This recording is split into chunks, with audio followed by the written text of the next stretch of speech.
Irakaskuntza zentroei diru laguntzak emango zaizkie. Orain arte desberdindu egiten izan diren bi diru laguntza deialdi bateratu dituzte Gernika Lumoko irakaskuntza zentroekin adostuta eta udal eskola kontseiluak hala erabaki duelako. Ikasturte honetan berriz hau egingo da.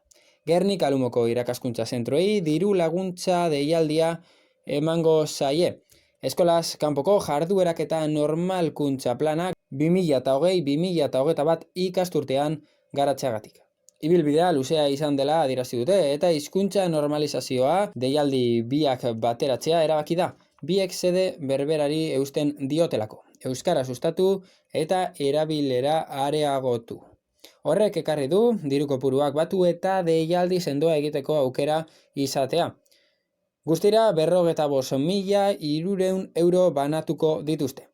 Baldintza nagusia, irakaskuntza zentroan normalkuntza plana onartuta izatea eta garatzea da. Beraz, lagundutako atalak, familia transmisioan eragiteko egitasmoak, irakurzaletasuna, euskara zine aretoetara mugitzea, normalkuntza planak onartzea edo garatzea, etorkinen seme alabentzakoa eta barru zein kanpoko komunikazioaren erabilera areagotzea. Ikusi denez, 2019-2020 ikasturtean egitasmo kopuruan beherakada nabarmena izan zen pandemiaren eraginez.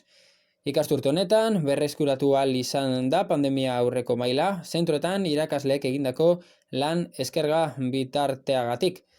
Irakaskuntzako agente guztiei eta bereziki irakaslegoari Gernika Lumoko udalaren aitorpena dute emaitzengatik. Deialdearen araudiak finkatutako irizpideen arabera, 1.000 euro gutxieneko laguntza gehi B ikasle kopuruaren araberakoa, gehi C egitasmoaren balorazio txostenaren araberakoa. 55.300 euroko kopuruaren banaketa egingo da eta horrela banatuko da.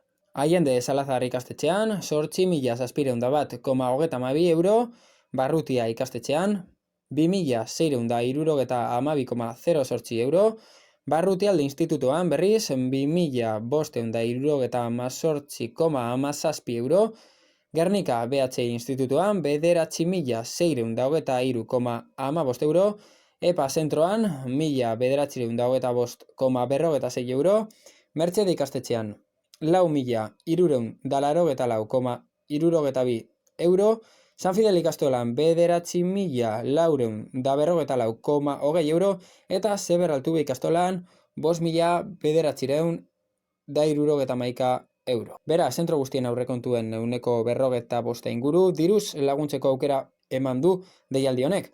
Kontuan izanik erabilitako irizpideen zentro txikiei saritzen zaiela neurri batean. Horrez gain, nabarmendu egin nahi dute, dinamika hau ez litzatekela posible izango udal eskola kontseilua bitartean ez balego, eta bertan partaide diren zentro guztien arteko elkarlana lagunduko ez balute.